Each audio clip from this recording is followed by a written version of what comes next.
conversation between a woman making inquiries and a school receptionist. First, you have some time to look at questions 1 to 6.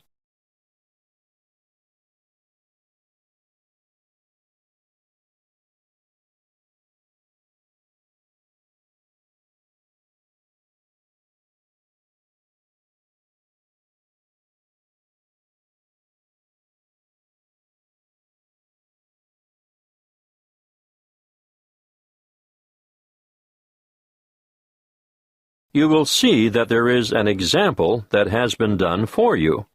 On this occasion, only the conversation relating to this will be played first. Good afternoon, Estelle speaking. What can I do for you?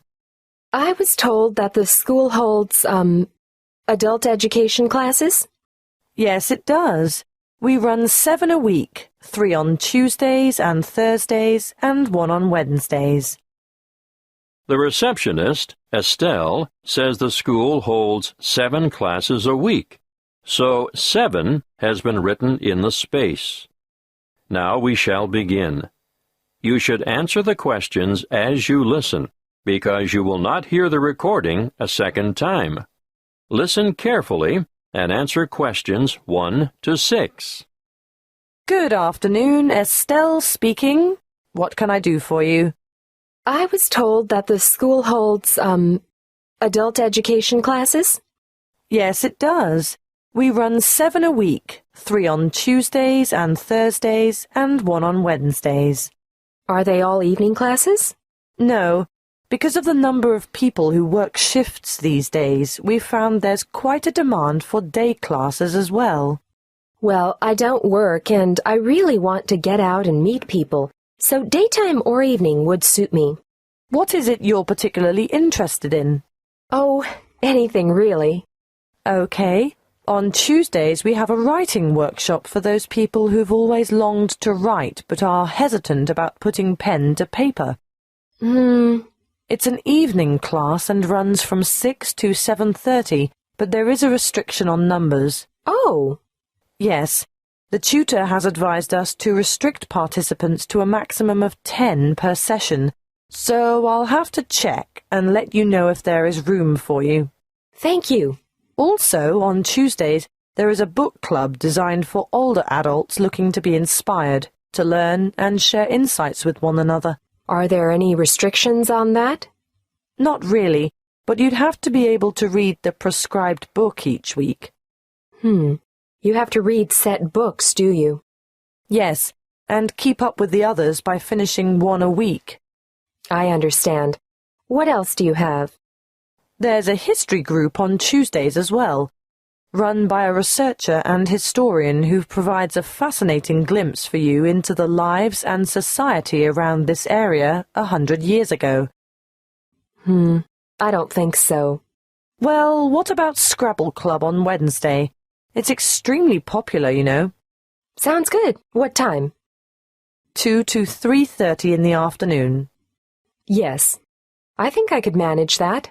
Well, if you like Scrabble, you might like to join the chess night on Thursday evenings. It's more for serious players, though. Unfortunately, I don't play chess. Would you be interested in cake decorating? Well, I do enjoy baking from time to time. Have you thought about decorated cakes, though? You know, they make a wonderful focal point of any special celebration. Maybe not. Before you hear the rest of the conversation, you have some time to look at questions 7 to 10.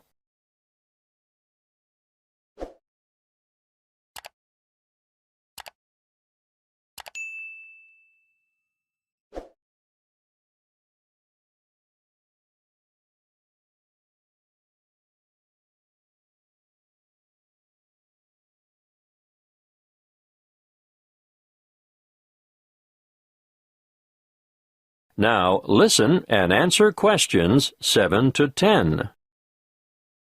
Look, I don't know if you'd be interested, but next month there's going to be an Adult Learners Week, and it's a great opportunity to learn something new and meet a lot of people. All the events are free, but booking is essential. What are the events?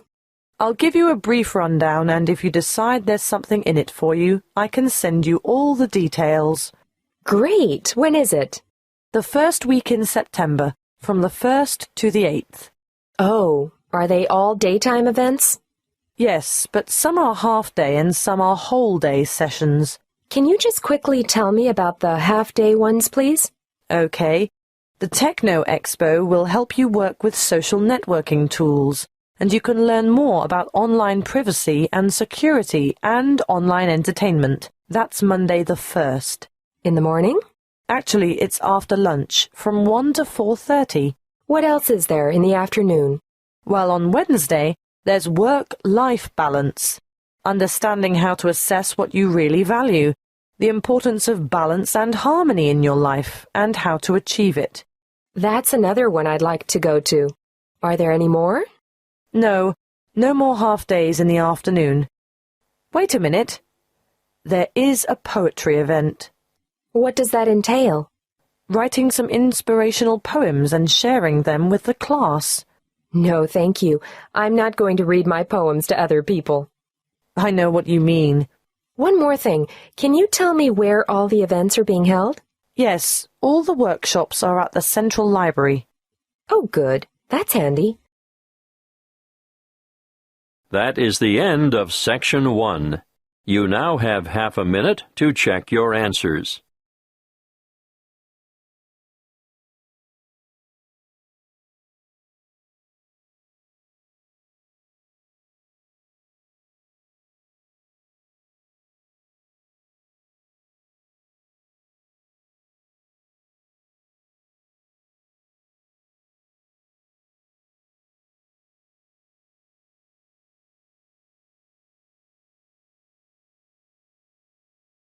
Now turn to Section 2.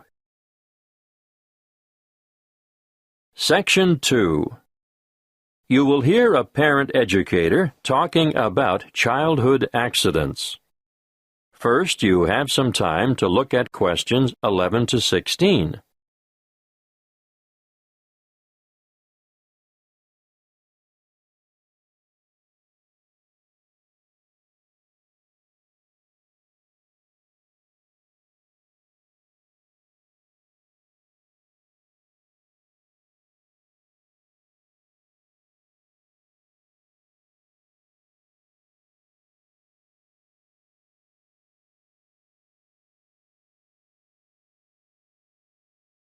Listen carefully and answer questions 11 to 16. I'm sure you are all aware that babies, infants, and children are exposed to an enormous number of potentially serious accidents all the time. Accidents where vehicles are involved are always awful, but particularly so when children are injured. Now, of course, most should never happen, but unfortunately, the casualty lists increase every year. It still surprises me that so many youngsters fall from shopping carts, for example. With small children, however, the highest proportion of accidents will occur inside the house or in the backyard. Many of the risks are obvious, but are often ill-considered, even in well-organized homes. Older children are exposed to a greater number, for they are also open to the hazards of the adult world. This should be kept well in mind by parents. Education is vital. There are some very good television shows which do the job quite well, but children should be educated from the moment they learn to crawl, and so I'd say the best teachers are parents, who can instill safety habits in the responsive minds of their children by constant repetition. In this way, they will gradually learn to avoid the danger zones. Of course, if they go to preschool, there'll be fewer hazards there, but I'm going to cover a few of the important household areas now. Firstly, kitchen hazards. The family kitchen is actually no place for a child, although children may spend a lot of time there with their mothers. All I can say is never leave saucepans on stoves with their handles jutting out. It's easy for little hands to seize hold of them, and adults can even catch themselves on them too. Scalding is a serious issue for grown-ups and children alike. If you are transporting dangerous items about the kitchen, always look to see where children are standing. Hot items are naturally high risk. Cooking with an infant at your feet can be very dangerous. Be careful with sharp and heavy objects as well. And not the least of dangers is treading on the child, or their hands or feet at any rate. Let's move on to poisoning now. An amazing number of household items are potentially lethal to babies but are often carelessly left around. Bleach, drain cleaner, and similar items should be kept out of reach of infants, who have no idea of their risks. And a word of warning here, never reuse juice bottles as containers for lethal fluids, and never leave these items within access of infants. Playground equipment deserves a mention too. Even in the most skillfully designed playground, accidents occur. We all enjoy the seesaws, but do make sure that they are evenly balanced. Personally, I don't understand the attraction of the roundabout. It makes me feel sick to my stomach, but the little ones enjoy the ride. Swings are great fun, but children just don't understand the danger of a swing suddenly coming back and striking a standing child. The results are often big bruises or even broken bones. Fractured skulls are the worst playground injuries I've seen, and these are common when young ones fall from a height such as the top of a climbing frame. I think the slides are much safer. Whatever your preference, though, be sure to keep a watchful eye on your children in the playground. Before you hear the rest of the talk, you have some time to look at questions 17 to 20.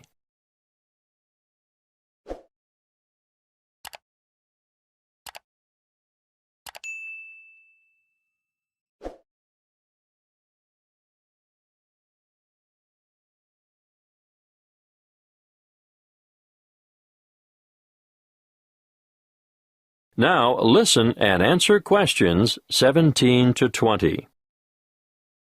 We're up to bath time now. You know that you should never leave a baby alone in a bath, because it's possible for babies to drown in a few centimeters of water. But how many of you have been tempted to go and grab the phone when it rings? My advice to you is to let it ring. And remember when you're filling the bath to put cold water in before the hot to prevent severe scalding, in case baby climbs in before it's ready. Moving on to electrical dangers, first of all, power points. These have a fascination for toddlers, and they'll shove things into the holes like hairpins, nails, screwdrivers, you name it. Points should always be fitted with protective plugs to prevent this. Teach children to respect all electrical appliances because they are all potential hazards. Do I need to mention cigarettes? Unfortunately, I still see parents smoking in spaces where their children have to inhale the cigarette smoke. We all know the dangers of secondhand smoke. But even leaving a packet of cigarettes within reach is dangerous because eating just one cigarette may poison a small child.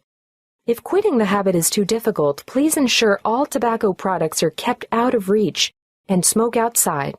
Lastly, given our cold winters, I need to warn you about heating systems. Open fires and heaters must be covered by protective devices. Even radiators and other sources of heat, which are attractive to children, can cause a nasty burn on sensitive young skin. Remember, there is never a good time to leave infants by themselves in a room where there is an unprotected source of heat. That is the end of Section 2. You now have half a minute to check your answers.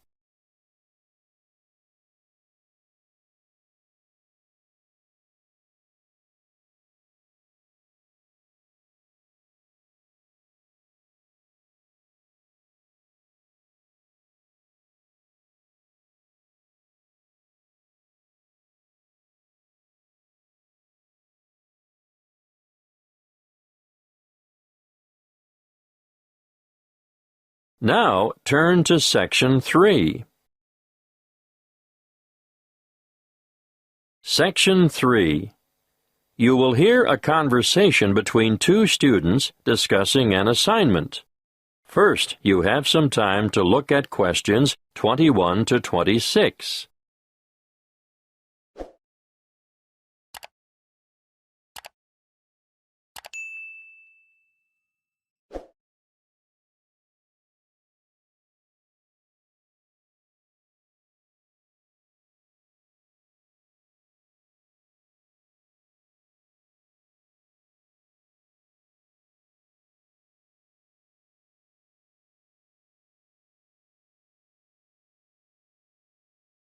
Listen carefully and answer questions 21 to 26. Hi, Opal. Any ideas about what we should do for our geography project? Hi, Perry. Yes, I'd like to do something on wetlands. I think that's a great idea. Where do we start? With a definition, of course. Something like a marshy area of land where the soil near the surface is saturated or covered with water, forming a special habitat for wildlife. And we could add, the flora and fauna of the area are reliant on the waterlogged soil for their survival. Yes, that's a major problem, actually. When commercial developers or farmers come along and decide to drain the swamps, everything dies. The practice is all too common, unfortunately. Did you know that as a result, wetlands are recognized internationally as one of the most threatened types of habitat? That's right. We'll have to be sure to discuss their importance in our assignment. But first, I think we should state some of the particular characteristics of wetlands. Well, there are 3 that I can think of. To start with, wetlands are limited areas of open water, which vary depending on seasonal fluctuations. Yes, and the second could be that there's usually a variety of water-tolerant flora on the banks and throughout the water. Of course, depending on the time of year, there may be more or less water, but levels generally remain quite shallow. Okay, now let's move on to the importance of wetlands. Shall we start with plant and wildlife habitat? Yes, I think we should point out that wetlands are homes for countless species of water birds, frogs, invertebrates, and fish. And they support many varieties of water-loving plants. Which brings us naturally to the topic of biodiversity. Even small wetlands act as borders between land and permanent water. They turn into refuge areas or sanctuaries in times of drought, and they often support rare and threatened plants and animals found nowhere else. Exactly. And they're especially important as nurseries and breeding grounds for all kinds of fish, birds, and invertebrates. Wetlands are important for improving the purity of the water, too. Yes, that's because the flow of water through the wetlands is slowed by bank and in-stream plants, and so it allows sediment to settle. Nutrients such as nitrogen and phosphorus and other pollutants are removed as the water passes through. Before you hear the rest of the conversation, you have some time to look at questions 27 to 30.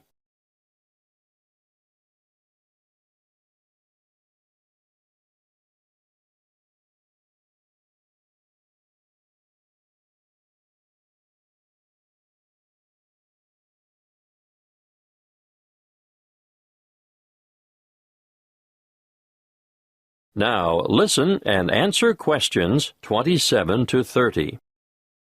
Okay, at this point, I think we should look at mangroves. They're important for nutrient removal. I think nutrient recycling is more accurate, and biological productivity, because wetlands are really very productive ecosystems. Should we do a food web then? We should do a diagram of some sort showing the importance of mangrove trees, but maybe not a food chain. How about you explain it while I try and sketch it? Right. Well, let's start with the mangrove trees. They're very special because of their aerial roots that allow them to breathe even when the tide is high and their roots are underwater. They can live in salt water, and the salt enters through the roots, travels up to the older leaves, and then these die and drop back into the water. A unique feature of mangroves is their ability to develop leaves on their seeds while they're still on the tree, and the seedlings drop down, planting themselves directly into the mud underneath. Got that. What happens to those older leaves that fall? The fallen leaves, or litter, decay in the water and form a rich mud that feeds bacteria, worms, and small crustaceans. You mean things like prawns and crabs feed on the decomposed leaf? Yes, and even little fish do as well. And bigger fish feed on them? Eventually, the remaining organic matter, which is now just very tiny particles, is taken up through the root system, providing nourishment for the mangrove trees. And the cycle begins all over again. Yes, that's exactly it. That's what we'll call it, the nutrient cycle of mangrove litter. Great. I'll go home and work on this, and we'll meet again tomorrow. Okay, see you then. That is the end of Section 3. You now have half a minute to check your answers.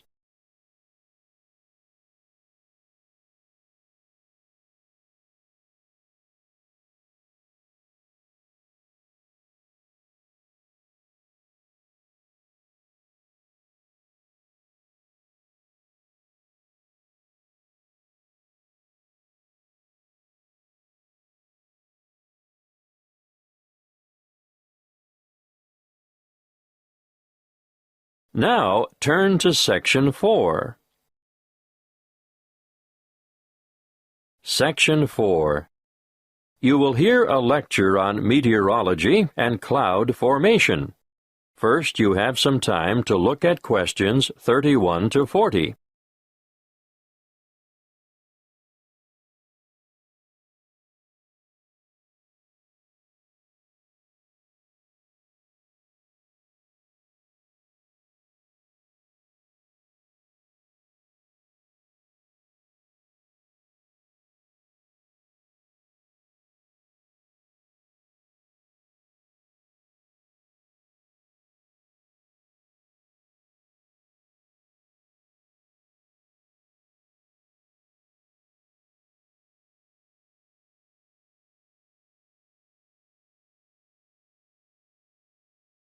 Listen carefully and answer questions 31 to 40.